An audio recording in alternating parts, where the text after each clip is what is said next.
Greetings, happy warriors. And I thought it would be interesting for us to take a little bit of a look at this topic, which I've entitled, Women Cannot Propose to Men. Now, what I mean by that is that marriage proposals from women to men are exceedingly rare.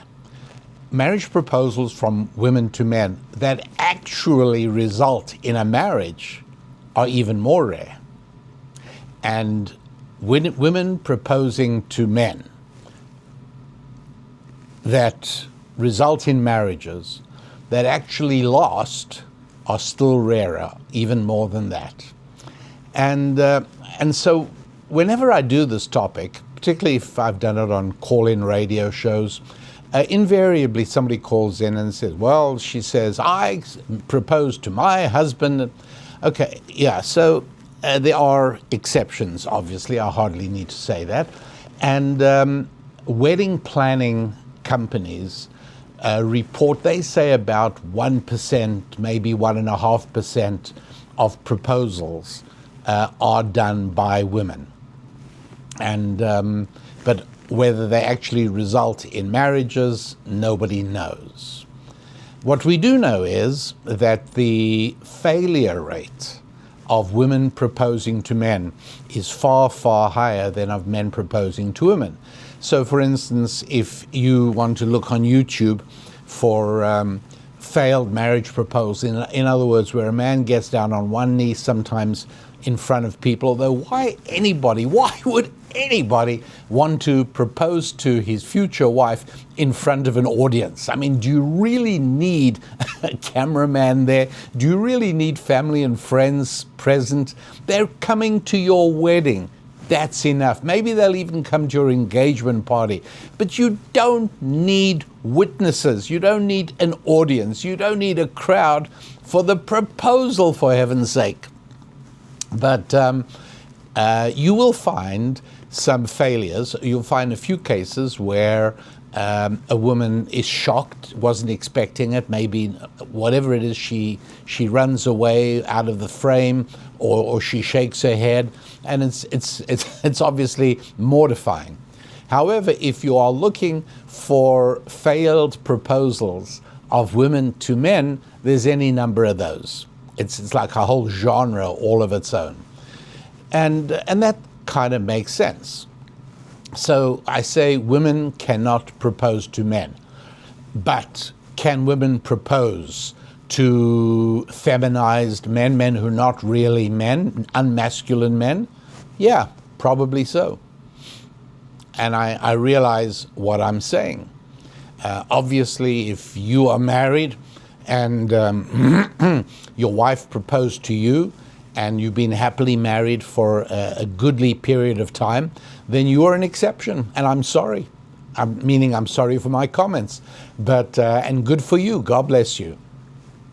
But in general, a man does not accept a marriage proposal from a woman. Why not is the question. What's wrong with that? Well, when a woman proposes to a man, it's invariably out of a sense of frustration that he's taking too long to propose to her. Now, in a sane marriage environment, and I know many communities of both Jews and Christians where this is the norm, meaning that you date for at most a couple of months, a few months. That it doesn't take any more than that. And you don't have to live together, you don't have to cohabit, you don't have to do anything like that to know whether this can work. So in cases where, and these are increasingly common today, the dating has been going on for months and months and then years. 3 years is not abnormal. 5 years. And the woman starts getting uncomfortable. She might be late 20s, she might be mid-30s, she might be late 30s. And the guy's not proposing. So in many of those cases, she takes it upon herself, particularly when encouraged by friends and therapists and magazines. Yeah, listen, men proposing to women is an old patriarchal legacy There's no reason why in modern and progressive times, where we know so much about male-female relations and distinctions, and we realize there's absolutely nothing that a man can do that a woman can't do just as well or even better. And so if a man proposes, there's absolutely no reason why a woman can't propose, and she goes ahead and proposes, and in the majority of cases it does not go down well, and in the cases in which it does, it just goes on and on. They don't set a marriage date. The guy's just not going to do it. So the question is, why is that? What's going on there? Well, first of all, let me again thank those of you who are part of the Rabbi Daniel Lapin show. You happy warriors who've been helpful in promoting the show around. I really, really appreciate that. You help more and more people to understand how the world really works. So I thank you for that. And if you haven't subscribed to the show, well, please do that. And lastly, if you haven't yet become part of the Happy Warrior community, I'd love for you to do that too. There are many, many, many benefits. Just go on to the RabbiDanielLapin.com website and go on to the Become a Happy Warrior part. You'll see everything that happens there. And last but not least, of course, I do a special bonus podcast specifically for members of the Happy Warrior community. So what is going on here? Why is it that proposals are usually initiated by the man? Why does that happen? Well, the reality is, and this is an important thing to understand, that the nature of the male-female relationship is one where the male is the more active and the female is the less active. And so, in other words, taken to its ultimate moment, the moment of the ultimate consummation of a male-female relationship, as everybody understands, it is an action of male performance, as it were. And so that's one of the reasons that that word performance is only associated with men. Performance anxiety. What about women? There isn't such a thing. Essentially, the role of the woman is essentially or comparatively passive. The role of the man is active. And therefore, in the initiation of this union, namely the proposal, once again, it has to be done by the man, or else it's not done at all. It is not possible for a woman to rape a man. The reality is that if anything happens, you can be quite sure the man was indeed a willing participant. He may claim, well, I wasn't involved, or I was asleep, or he could claim anything he likes. But the reality is that without his willing and eager participation, nothing happens at all. And it's more than participation, it's actually action that is, unavoidable. Now, if, therefore, understanding this at its deepest level, understanding that the male-female relationship depends on the man being the active one. We even find a language. Sometimes it's in poetry and sometimes it's in more prosaic literature or reports. But a man takes his wife. The book of Deuteronomy speaks when a man takes a woman. And so, although today we speak in polite and correct terms, acceptable terms, the reality is that it is a man taking a woman. And that's why a woman might say, "Please take me," in the throes of passion. No man during the process of male-female intimacy, no man is ever going to say, "Oh, please take me." It is definitely the action of the man that is valued and at its deepest level cherished and even needed.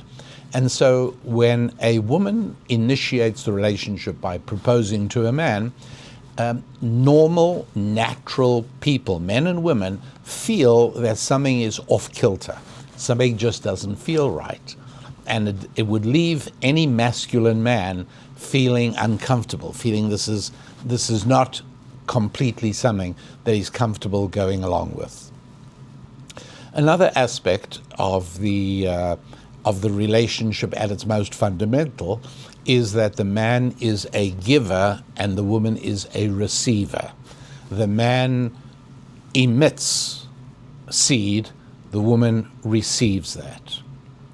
And so we find again that that is a physical manifestation of a spiritual reality.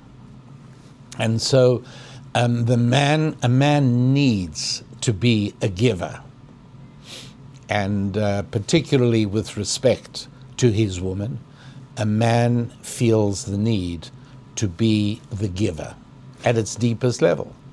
A woman is able to enhance the ardor of her man by being an enthusiastic and happy receiver. Men like to do whatever it takes to make their wives happy. That's a hugely important thing to men.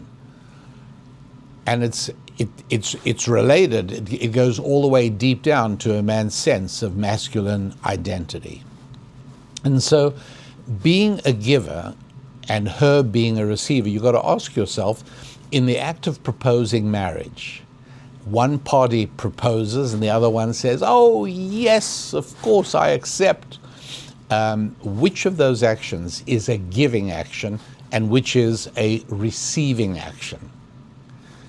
Would you agree with me, do you think, that the act of proposing is giving something?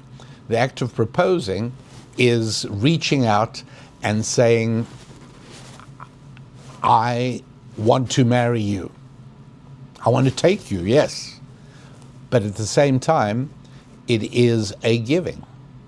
And when the woman receives the proposal and accepts it, then that is an act of receiving. Not so? And the next concern is rejection, because being able to handle rejection is a masculine trait. Women do not handle rejection as well as men. If a man has trouble handling rejection, then he needs to man up. He needs to become more masculine. He needs to focus on becoming more man-like. And it's one of the things that happens in sales. Men learn sales, and one of the first things you learn is handling rejection, because in the profession of sales, particularly early on, there's a great deal of rejection, and we learn to handle that, and it doesn't impact us on an emotional level, and we get past it. With women, for the most part, it's different. Now, I don't have to tell you that there are women who tend towards the masculine, and there are men who tend towards the feminine. These are bell curve distributions, and you do have an overlapping of the two bell curves, obviously. And so, there will be those women whom it doesn't bother, and there'll be those men who it does. A little while ago, Susan and I wanted to just have some mindless screen time, and we put on an Australian reality show, and I must say it was a lot more wholesome and a lot less vulgar than shows like The Bachelor and The Bachelorette and all those real garbage shows. But this was called The Farmer Wants a Wife, I think, or if not those words precisely, something along those lines. And it involved 6 Australian ranchers who live far away from the city in the outback. And young single men in their 30s, and they all wanted to get married. And the show managed to narrow down 10 women for each man. And I don't remember, I wasn't paying that much attention. I didn't know I was going to be wanting to tell you about it, but I don't remember how that selection was done, and I don't think we saw it. As far as I recall, when the audience is exposed to the participants, there are already 10 women for each farmer to meet. And what they do is, I think they do a sort of speed dating, where each farmer gets about 5 or 6 minutes with each of the 10 women. And then out of that, from that, he's got to pick 5 of the women, if I remember correctly, for him to get to know a bit better. And then out of that, he's got to pick the 2, and one of the 2 is going to have the shot at marrying him. And so I must tell you, I found it hard to take. It's just painful to see the faces of the rejected women, because you've got all the 10 women standing there, and the farmer says, you know, I'll take Mary, and I'll take Jennifer, and I'll take Helen, and those are the ones that are selected. And then the camera shows the faces of those who are not selected. It's rough, I've got to tell you. It's so hard to watch because they're suffering. And then later on, it's the 5, and out of them 2, and so now 3 women are being rejected. And now it's, you know, they were in the semifinals, and these are women who really want to get married, and they like the idea of being a farm wife, and it's just too painful to watch. And then finally, in what is one of the strangest things I've seen lately, it's down to 2 of them, and the 2 of them are invited to the farm for a week or 2 weeks, a long time, and there is nothing impropriety, and there is no impropriety. It's all completely chaste and celibate. It's literally just getting to know.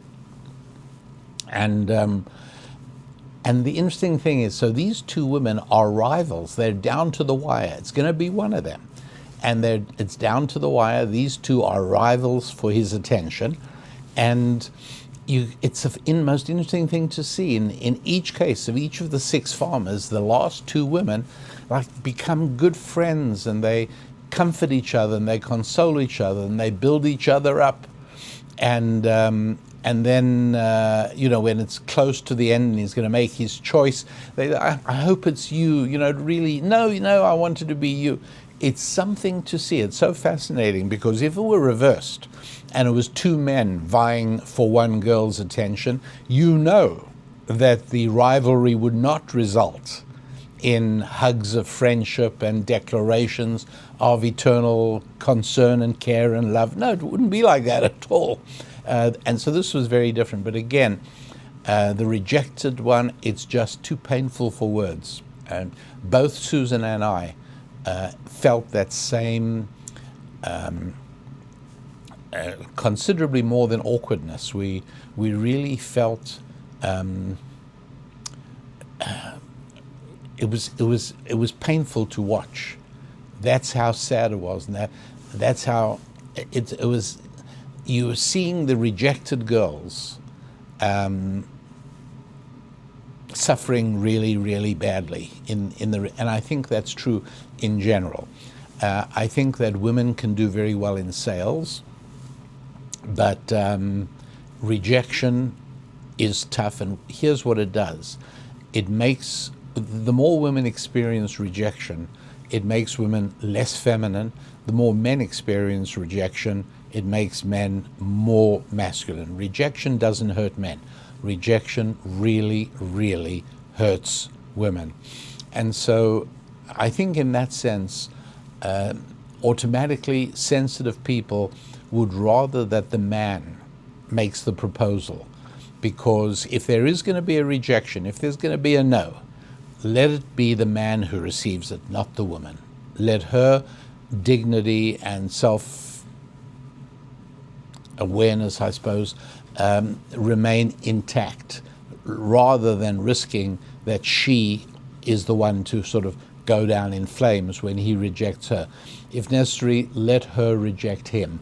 And by the way, in some of these women proposing to man failures, the look on the woman's face when the man turns and runs, walks away, or when he says, no, I'm not ready for this, again, it's just too painful for words, just to watch, because it's so tough on women. And then finally, there's the idea of male-female polarity. The ecstasy and joy of being in a healthy, wholesome, functioning male-female relationship is male mastery and female surrender. And these are concepts. These are not necessarily blueprints of how things have to be. But in general, women desire to surrender to a worthy man, to have a strong, good, leading man, a man who assures safety and security, protection. A woman yearns to surrender to that, just as a man yearns to take a surrendering woman. That is the polarity. And when it comes to proposing, the act of proposing is in itself an act of an action of seizure. It's an act of claiming. It's an act of taking. A man says, I choose you. I want you to be my wife. Would you agree? Will you be my wife? And she surrenders. She says, I will. But if the woman proposes, it feels weird to natural and normal men and women, because she is now the one, not surrendering at all, but doing the taking. And many, many men who have experienced this or would theoretically reject it in questionnaires. One was done with about 800 students at University of California in Santa Cruz, a very liberal institution. The overwhelming majority of both men and women would not be interested in the woman proposing. And I found that very interesting. They didn't want to know. And the men said, I don't want to feel emasculated. Now, I don't know whether they know exactly what that means or whether they're using it as a general term, but on some level, a man wants to be the taker and the woman wants to be the taken. On some level, the man wants to be the dominant and the woman wants to surrender. And the woman proposing to the man reverses that. It makes it the opposite of what natural and normal people feel to be the way things ought. The critique of everything I've been talking about in today's show is that, look, we no longer live under the rules of a patriarchal legacy. Today we understand that gender equality is a real thing, and there are no heteronormative sexuality rules that apply, that men have to do this and women have to do that. And the reality, all I have to say to those, other than you're wrong, is that not everything is malleable in human beings. And we know that to be the case. And it's really funny that people who are on the far left of these issues are absolutely sure that homosexuality, well, that is deeply genetically implanted in certain men. There's nothing you can do about it, and it's even wrong to try and do anything about it. That is a locked-in, unchangeable reality. But when it comes to masculinity and femininity, oh, those are just very, it's crazy, because male and female differentiations have been a part of the human condition since the creation. What could be more fundamental than that? But that is rejected. Things that men feel and do can be changed. Things that women, all can be changed. Homosexuality, that is absolutely unchangeable. It's immutable. It's fixed. That's how you are. So it just strikes me as very odd that on that one they're quite sure there's no changing, but on the fact, if I say that men are more comfortable doing the proposing than being proposed to, all I'm doing is acting and speaking as a part of the patriarchal legacy, which should have been long gone. You are a dinosaur, Lapin, and you have absolutely no understanding of how things are today. And the truth is that certain things don't change. Things change technologically, no question about it. And technological change is so dramatic that it sometimes camouflages how little things have changed when it comes to the spiritual and non-technological side of things. And so that people get irritated by their parents, that is as true in 2025 as it was in 1625 or 425 or 400 BC. It's all that isn't anything that changes. How people relate to siblings, or male-female relationships, what men and women feel, none of this has changed, and these are immutable parts of human nature. Can you force yourself to behave differently? Absolutely, but it's not necessarily going to make you a healthy person. So can a man train himself to become more feminine in ways? Sure, he can. He's not going to be a happier or more fulfilled man for it. And I'm not even sure that the woman for whom he's doing it will be very impressed with him by the time he's accomplished his goal. So yes, of course we can change certain things about ourselves, but they're not permanent changes. We're not actually changing our nature, we're changing our behavior with respect to that nature, and the results not only aren't permanent, but they actually do not result in you functioning in a better way. And I think that's exactly what we're finding with a lot of people who now detransitioning, as people are realizing they were sold a bill of goods. A man can't become a woman cannot become a man. We all know what you can do, but that's something that you absolutely cannot do. So what do you do if you're a woman and you want your man to be more masterly, you want him to be more masculine? Just become more feminine. That's all. Surrender more.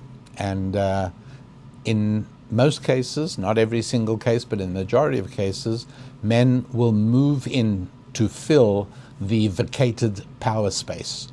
And as the woman becomes more feminine, he becomes more masculine. Other way around, same thing, man. Would you like to see your wife becoming more feminine? Lift some of the burdens of masculinity off her shoulders. Assume them yourself. And you will find you're able to shift that conjunction point between masculine and feminine and reclaim the joy of polarity, when masculine and feminine, when male and female, as male and female, are able to join together to form one remarkable unified thing called a married couple. Quite an extraordinary thing, and it is something that lots and lots of people are experiencing in happiness and fulfillment and in good health, which is also a feature. And so it helps with fitness, but it also helps with finance. Being part of a functioning, healthy couple is good for you, man or woman, good for you in almost every imaginable way. But the way it begins is at a man's initiation. And if the man isn't ready to do that, then you need to find a man who is. Because indeed, women cannot propose to men. That's as far as I think we'll go for today. And the website is rabbidaniellapin.com. And until next week, I, your rabbi, wish you a week of achievement in your family and your faith, your finances, your friendships, and yes, your faith. Did I say faith fitness? Thanks so much. Till next time.